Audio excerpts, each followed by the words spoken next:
자, 어떻게 잘 지내셨습니까? 우리 함께 인사 나누겠습니다. 주님의 교회 잘 세우십시다. 주님의 교회 잘 세우십시다. 오늘은 그냥 가까이 있는 분들에게만 메시지를 보내서 오늘은 공식적인 개강의 날이 아니고 오늘은 오리엔테이션 시간. 그리고 정식 개강은 다음 주부터입니다. 그래서 소식 가신 분들은 몇 분 안 될 건데, 자, 오늘은 오리엔테이션 시간이기도 하지만은 여기에 걸려 있는 것처럼 4월 4일 팬데믹 승리 목표.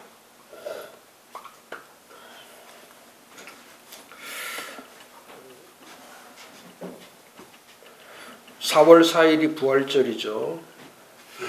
우리가 2020년 작년의 부활절은 그야말로 부활절이 아니라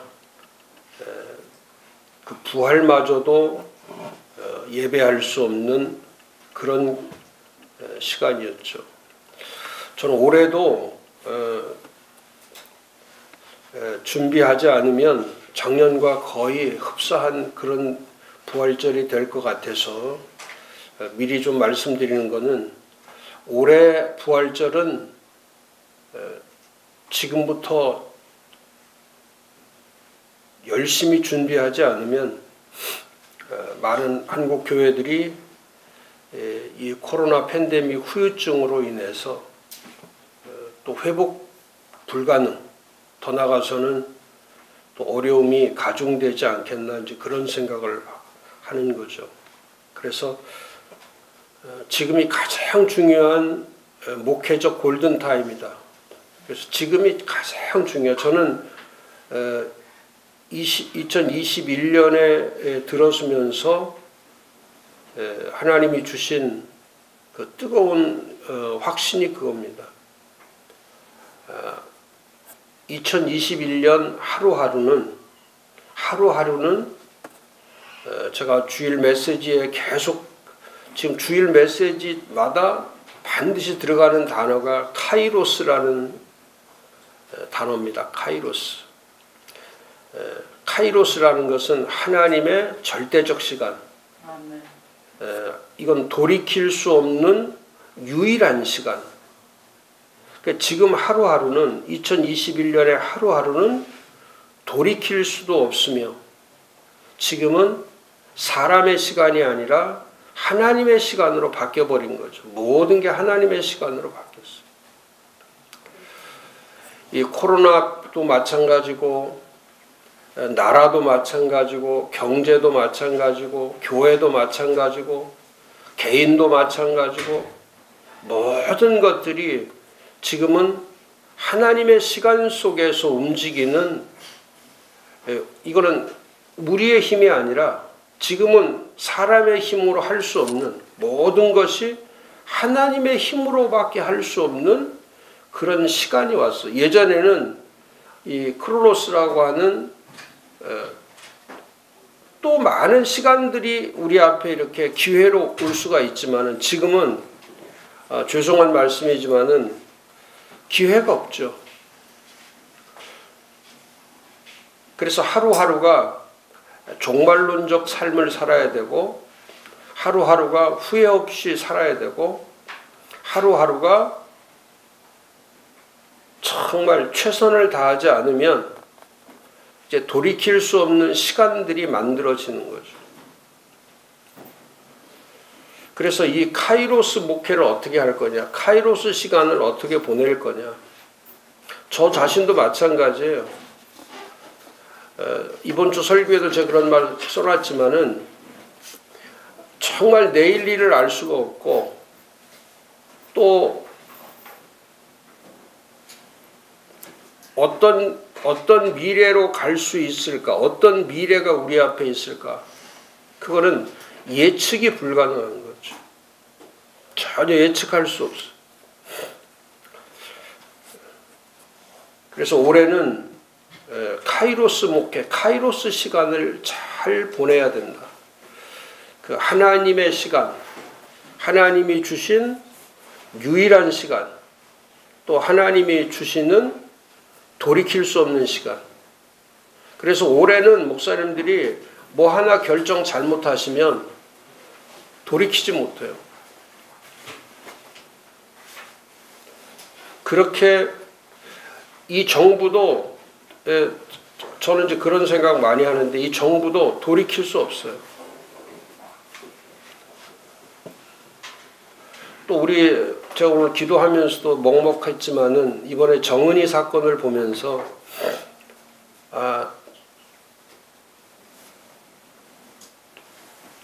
목사 가정이 참 잘해야 되겠구나. 목사 가정이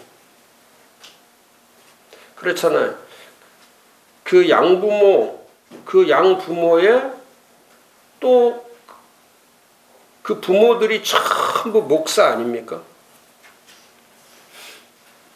뭐 요즘 같으면은 그 부모만 목회를 못하는 게 아니라 우리들도 목회를 못할 수밖에 없는, 부끄러워서 어떻게 목회를 합니까? 목사라는 이름을 어떻게 걸고 목회를 하고,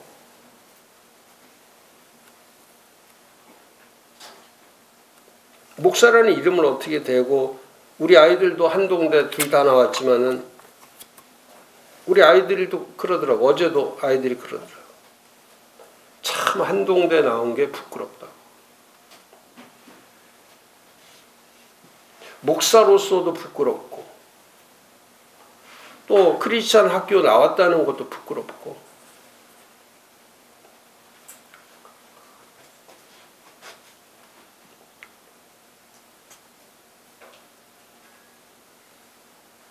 그럼에도 불구하고 또 그런 일이 터졌을 때에 그 가족들이 아무리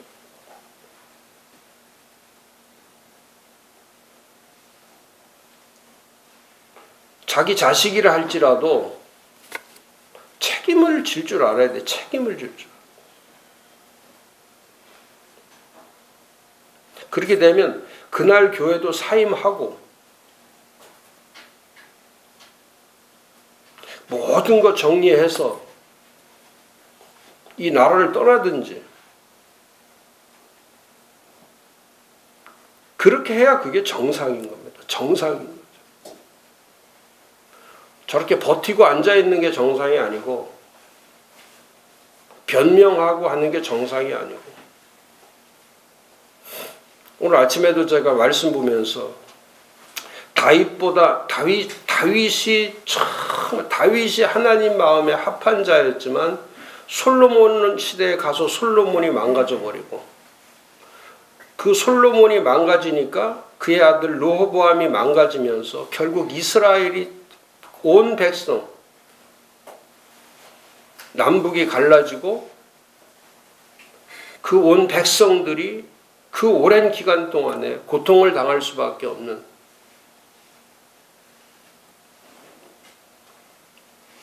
그럼 이 자식 세대에 가면은, 더 부모 세대보다도 자식 세대에 가면은 더 믿음이 세워져야 돼. 아브라함보다 이삭이, 이삭보다 야곱이, 야곱보다 요셉이, 이렇게 믿음이 더 세워져야 되는데 아브라함만한 믿음이 없는 거고 다윗만한 믿음이 없는 거고.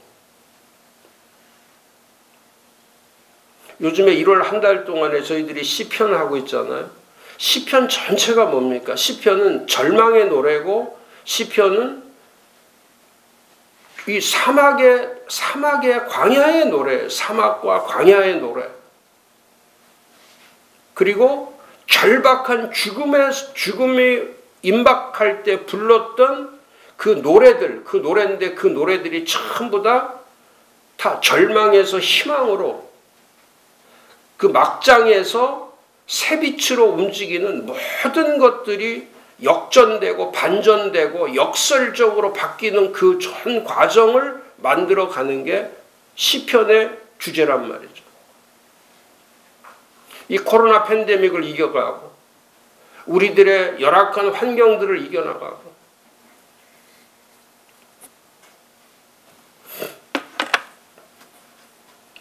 그래서 자녀들이 뭐 좋은 직장 다니고 뭐 잘 되고 이건 의미가 없어요, 저는.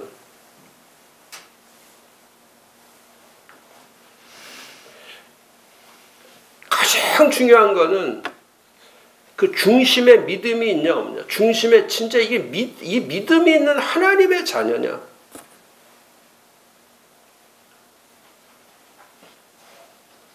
결혼을 했든 결혼을 하지 않았든 좋은 직장이든 좋지 못한 직장이든 그것보다 더 중요한 거는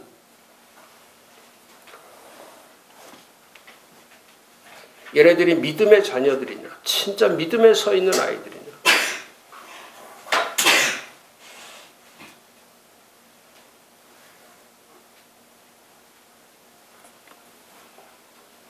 세상 사람 나무랄 거 하나도 없죠. 올해 들어서 터진 이 가장 큰 그 비극은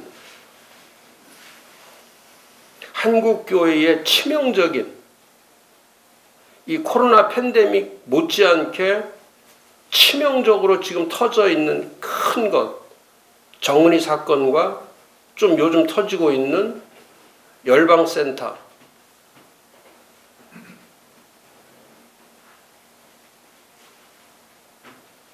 이런 것들이 계속 누적이 되면 한국 교회는 하나님의 카이로스, 돌이킬 수 없는 한국 교회가 되어버리는 거예요.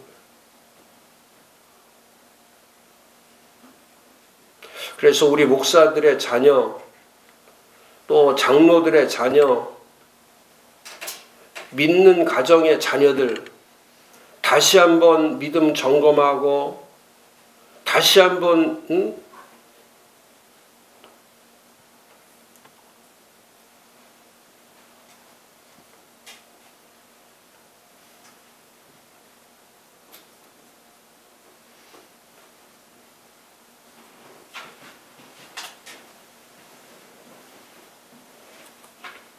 그 도저히 인간으로서도 용서할 수 없고 용납될 수 없는 일들이 우리 주변에서 우리 가장 가까이 있는 목사들의 가정에서 그런 일들이 벌어진다는 것은 우리가 공동의 책임이 있는 거 아닙니까? 어제도 제 한 사람하고 그 얘기하면서 둘이 많이 울었지만은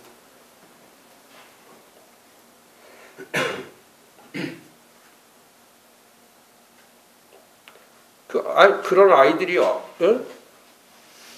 그 귀한 생명, 그 얼마나 귀한 생명입니까? 만약에 제 아이들이 있는데 3살짜리, 6살짜리, 9살짜리 얘네들이 만약에 어떤 일이 벌어져갖고 아이들이 다치기만 해도 가슴이 아픈데, 이번에도 그 제 딸아이 친구 그 아이가 7살, 8살짜리인가 그 아이가 암에 걸려가지고 혈액 암에 걸려서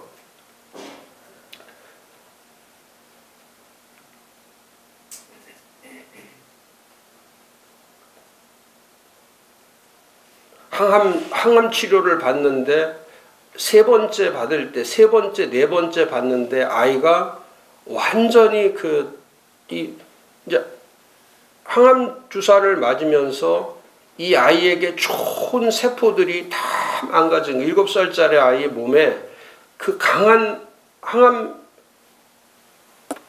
약이 투여되니까 좋았던 세포들이 다 망가지면서 아이가 제일 먼저 나타난 게 머리가 그냥 한 주먹씩 빠지는 거예요. 그 한 주먹씩 빠지니까 그러면서 그 아버지, 그 엄마, 근데 그 아버지는 자랄 때 고아로 자랐기 때문에, 그리고 엄마도 이 아이가 하나밖에 없는 아이니까 얼마나 이 부부가 이 아이를 애지중지 키웠겠어요. 그리고 그 또 친할아버지, 친할머니는 없고 친가족은 하나도 없고 이제 외가 쪽만 있으니까 외할아버지, 외할머니만 있으니까 그러니까 그 집안이 전부 다 외가댁이 전부 다 매일같이 눈물바다로 사는 그 아버지도 85kg 나가던 아버지가 2개월도 안 돼서 60kg도 나가지 않는 그냥 그 엄마도 마찬가지고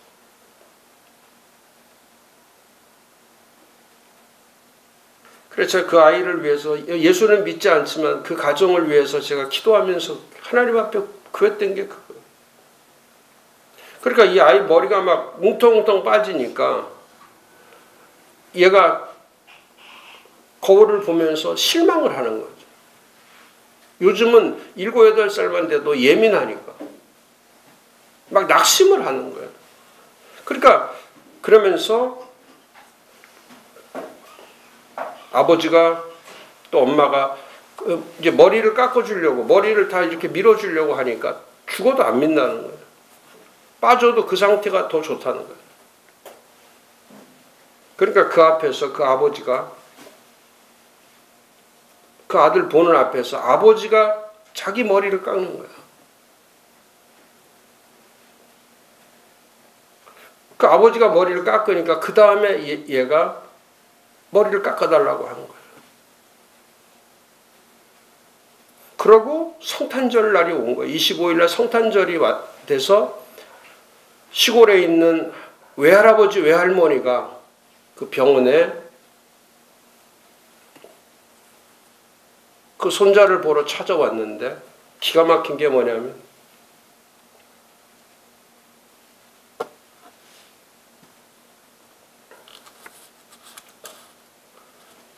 병실에 들어오는데 그 할아버지도 머리를 다 밀고 온 거.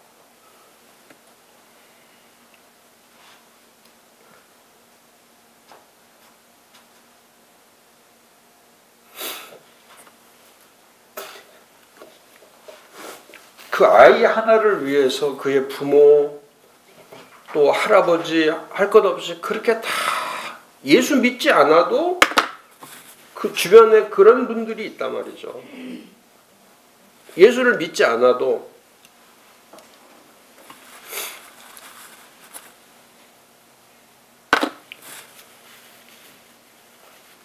목회하는 게 뭐가 그렇게 중요합니까? 뭐 그분도 포항에 보니까 포항에서 뭐 연합회장도 하고 그게 뭐가 중요합니까?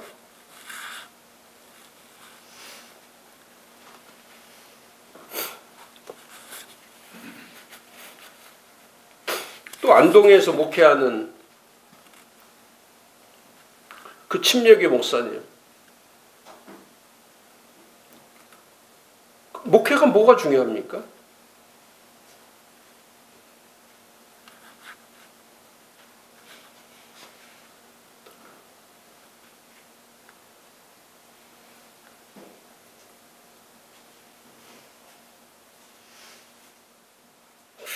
이 팬데믹이나 이런 것들은 본질이 아니에요.